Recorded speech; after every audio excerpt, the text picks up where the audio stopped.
السلام علیکم ویورز، امید کرتی ہوں آپ سب ایمان اور صحت کی بہترین حالت میں ہوں گے۔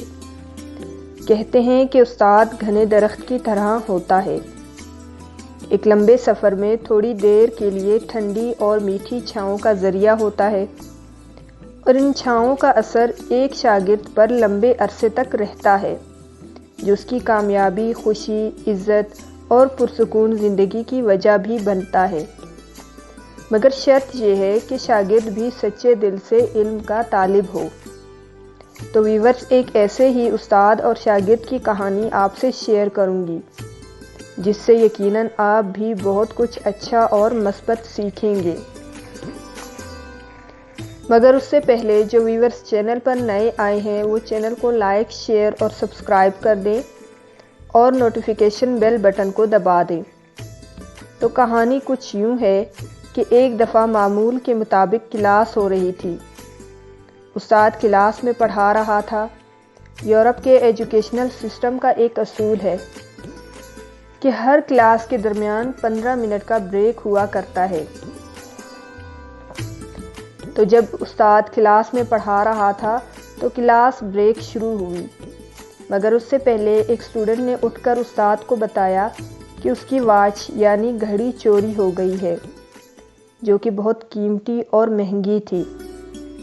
اب استاد چونکہ سمجھدار تھا، وہ سمجھ گیا کہ گھڑی کا چور کلاس میں موجود ہے، کیونکہ جب کلاس سٹارٹ ہوئی تو نہ تو کوئی اسٹوڈنٹ کلاس سے باہر گیا اور نہ کوئی اور کلاس میں داخل ہوا۔ تو استاد نے سب اسٹوڈنٹس کو باہر جانے سے روک دیا اور کلاس کا دروازہ بند کر دیا۔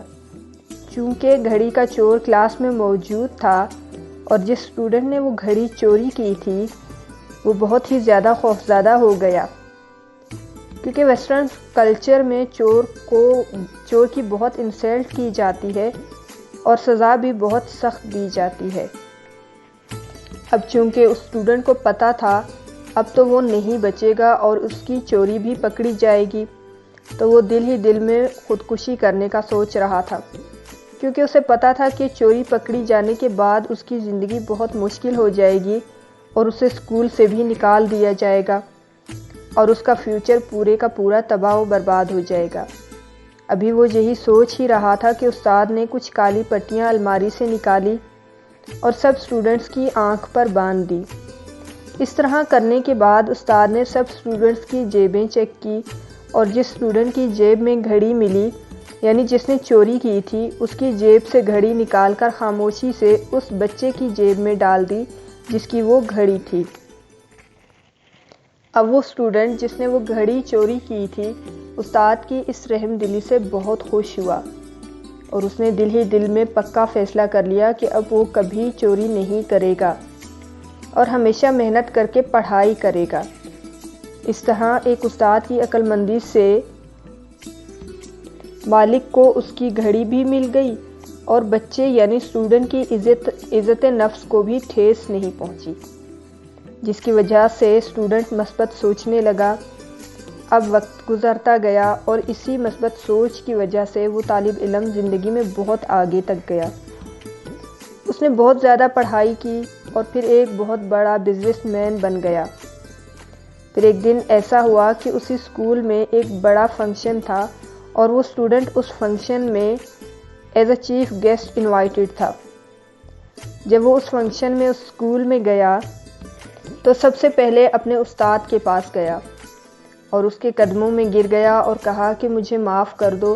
تو استاد بڑا حیران ہوا کہ یہ شخص ایسے معافی کیوں مانگ رہا ہے۔ تو اس نے کہا کہ سر، آپ کو یاد ہے میں آپ کا وہی اسٹوڈنٹ ہوں جس نے گھڑی چوری کی تھی اور پھر آپ نے سب کے سامنے میری عزت بچا لی اور میرا بھرم رکھ لیا۔ تو استاد نے کہا اچھا تو وہ آپ تھے، اور استاد نے کہا اس دن اسٹوڈنٹس کے ساتھ ساتھ میں نے بھی اپنی آنکھوں پر پٹی باندھ لی تھی، کیونکہ میں نہیں چاہتا تھا کہ وہ چور میری نظروں میں بھی گرے۔ یہ سب سن کر وہ شخص بہت رویا اور اپنے استاد سے کہا کہ آپ کی اس رحم دلی اور محبت کی وجہ سے آج میں یہاں تک پہنچا ہوں، کیونکہ مجھے یہ بات سمجھ آ گئی تھی کہ سب جیسوں میں سب جیسا نہیں بننا، خود کو منفرد بنانا ہے، خیالات، شخصیت اور عادات کے لحاظ سے، اور میں اچھی طرح سے جان گیا کہ تمنا اور شوق کے بغیر سبق کا یاد ہونا دراصل لا علمی ہے۔ یہ وہ کھانا ہے جسے آپ نے بغیر بھوک کے کھا لیا ہے۔ یقیناً نہ تو اس سے آپ لطف اندوز ہوں گے اور نہ ہی آپ اس سے فائدہ اٹھا سکیں گے۔ اور اس دن کے بعد میرے اندر علم کی جستجو اور محبت پیدا ہو گئی، اور میں یہ سوچ کر منزل کی طرف نکل گیا کہ منزل تو ملے گی بھٹک کر ہی صحیح، گمراہ تو وہ ہے جو گھر سے نکلے ہی نہیں۔ تو ویورز، خدا کی رحمت اور انعام کی بہترین شکل وہ اچھے لوگ ہیں جو اللہ کے حکم سے آپ کو مشکل وقت میں تھام لیتے ہیں۔ ایسے لوگوں کی عزت اور قدر کریں، اور تعلیم کے ساتھ ساتھ اپنے بچوں کی تربیت کا بھی خیال رکھیں۔ لیکن اگر آپ نے اپنے بچوں کو اعلیٰ تعلیم تو دلوائی مگر اعلیٰ تربیت کا اہتمام نہیں کیا، تو یقین جانیے آپ نے معاشرے میں جانوروں کی تعداد میں اضافہ کیا ہے، کیونکہ اچھی تربیت کے بغیر تعلیم حاصل کرنا بیکار ہے۔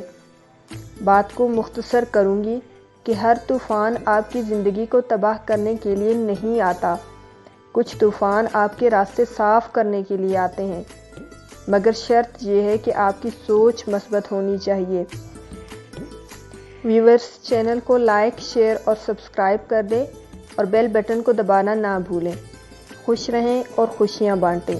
اپنے لیے بھی دعا کریں اور ہمیں بھی اپنی دعاؤں میں یاد رکھیں۔ کیا پتہ کب کہاں کس کی دعا قبول ہو جائے۔